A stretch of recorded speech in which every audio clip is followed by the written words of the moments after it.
Have you ever felt like your dog is manipulating you? That intense, soulful gaze that seems to reach straight into your heart. Those expressive eyes that seem to say so much without a single word. Here's the thing, it's not just your imagination. Our dogs have evolved into master manipulators, practically designed to tug at our heartstrings. What you're seeing isn't just affection. It's an evolutionary tactic we've unknowingly helped refine. But how far does this manipulation really go? Is it simple communication, or are we falling for an evolutionary trick? Scientists have discovered something fascinating. Over time, dogs developed a special muscle around their eyes, a muscle so expressive it's as if they're wired to control our emotions. But is it purely manipulation, or are they genuinely conveying feelings with those looks? Let's explore that later. This raises some interesting questions I'd love for you to consider with me. How do dogs use their eyes to get what they want? Are they really showing emotions? How do their eyes compare to ours? And is it true that they only see in black and white?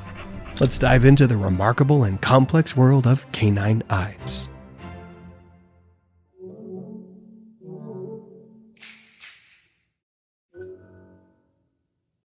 We're so used to having pets that we rarely stop to reflect on how remarkable it is to care for a being that, without speaking a single word, earns our affection in such a special way. Just yesterday, something happened that got me thinking. It was sparked by a behavior I've seen in my dog countless times. But this time, it struck me as curious, even strange, or perhaps fascinating. Honestly, I'm not sure exactly what feeling crossed my mind. It started in the kitchen while I was preparing dinner. I turned around, and there he was, Max, my dog, sitting quietly with those big bright eyes, staring at me like his life depended on that piece of chicken I was about to cut. Of course, I gave in. Who wouldn't? That look is like a spell you can't resist. But later, I couldn't shake the question, why does that look have so much power over us? At first, I told myself the obvious answer. I gave him the chicken because I love him. But as I watched Max use the same tactic on everyone in the house, I started to wonder, is there more to this gaze than meets the eye? And so, my investigation began.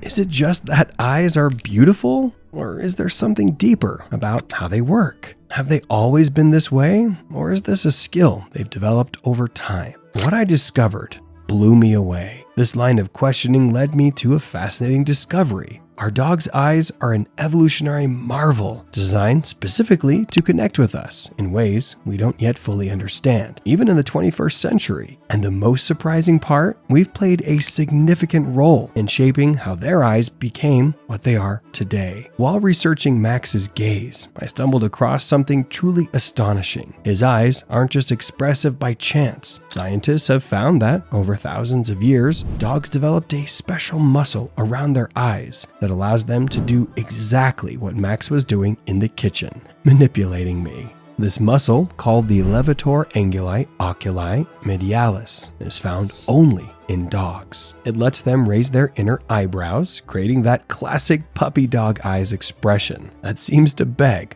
"Love me," or "Please, just a little taste." What's even more fascinating, wolves, dogs' wild ancestors, don't have this muscle. You only have to look at this comparison from a study titled Evolution of Facial Muscle Anatomy in Dogs.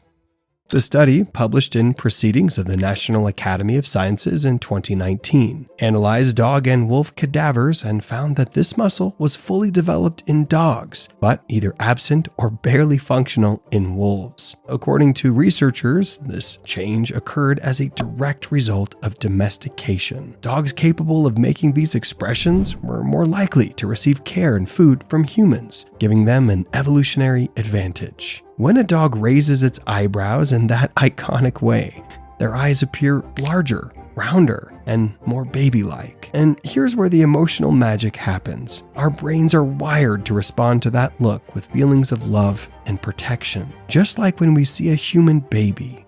This muscle is unique to dogs. It allows them to raise their inner eyebrows, creating that characteristic expression of big pleading eyes. The husky, a breed closely related genetically to wolves, provides a glimpse into what early dogs might have looked like before these specific facial adaptations evolved. According to the study, humans, consciously or unconsciously, preferred dogs that could produce these movements, which led to a selective advantage in the development of this trait. In fact, research conducted in a shelter revealed that dogs exhibiting these facial movements more prominently were adopted faster. Impressive, isn't it? I too was fascinated by this discovery, and it made me think about Max. I realized that his gaze wasn't just the result of an emotional bond between us. It was also an evolutionary tool, almost as if he were programmed to capture my attention and trigger my caregiving instincts. And it works.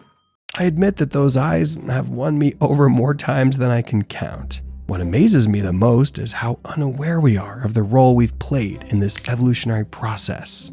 Over thousands of years, we've rewarded dogs that could better communicate with us, unknowingly shaping their facial muscles to align with our human emotions. And here we are, with our dogs playing us like a perfectly tuned violin. And I thought we were slaves to cats, but evidence tells a different story. Today, once again, while I was preparing dinner, Max approached me, but this time, when I saw him, I didn't think about how cute he was. I thought about how manipulative he is.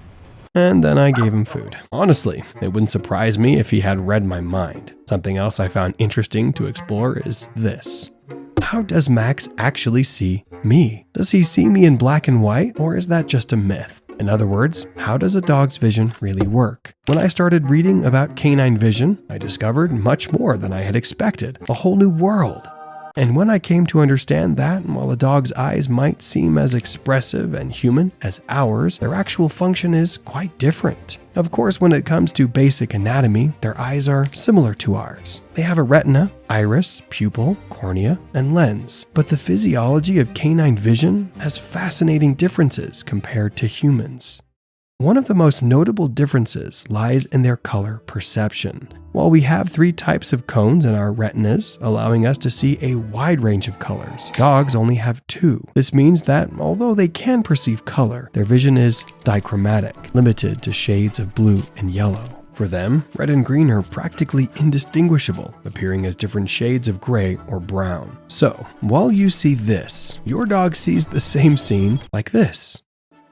And the next time you throw a red ball on a green lawn.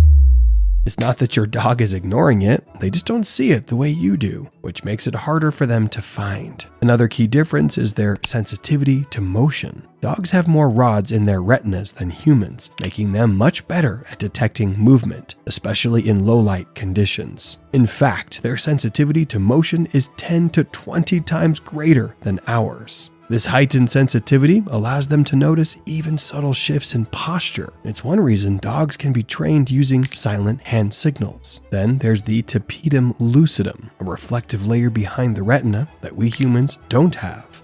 It amplifies light, enabling dogs to see much better in the dark than we can. It's also why their eyes seem to glow at night when light hits them at certain angles. By the end of my research, I understood, well, most of it. While our eyes are designed to observe fine details and vibrant colors, theirs are optimized for survival, detecting movement and seeing in dim light. That's why their vision operates with a more limited color palette. We must remember that dogs descend from wolves, predators adapted for hunting. Although domestication has shaped their evolution, their essence still retains traits that remind us of their wild origins. Everything I've discussed so far is fascinating, but my curiosity didn't stop there. Because, to me, dogs didn't just develop their eyes to manipulate us. I firmly believe they also adapted their eyes to communicate with us. That's right, I'm saying dogs can express emotions through their gaze, and anyone with a dog and a special bond with them knows exactly what I mean. I say this because a friend recently told me a story that made me reflect deeply on how dogs communicate with us, especially through their eyes. His family adopted a small beagle named Otto when he was a child. Otto was a special dog, but not in the way most would expect. From the beginning, he displayed reserved behavior, especially after an unfortunate accident as a puppy. At just 1 month old, my friend's younger brother accidentally dropped Otto, causing serious neurological problems. that affected him for the rest of his life. So severe, in fact, that Otto required permanent medication to reduce his symptoms. As Otto grew, my friend developed a unique bond with him, learning to interpret the subtle signals Otto sent with his eyes. His brother, however, didn't have the same luck. Otto wasn't an aggressive dog, but his neurological issues made him more reactive, especially when he felt uncomfortable or scared. My friend told me how Otto would move his pupils in a specific way, almost like a warning to communicate his discomfort. It was as if he were saying with his gaze, "Don't come closer, I am not okay." This silent language was key to their coexistence. My friend understood that when Otto gave him that look, it was best to give him space. However, his brother failed to pick up on these subtle cues, resulting in more than 10 bites over the years. While Otto never caused serious harm, the experience left a clear lesson. Dogs are always trying to communicate to us to interpret what they're saying. What's fascinating is that there's a lot of science behind this.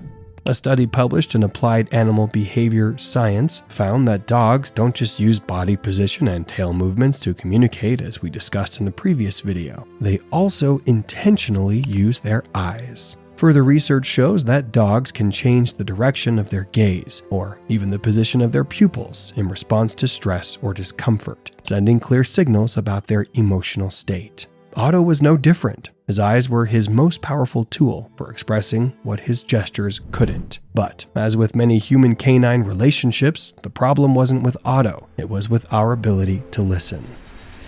This story made me reflect on how many misunderstandings happen because we don't pay enough attention to a dog's unique language.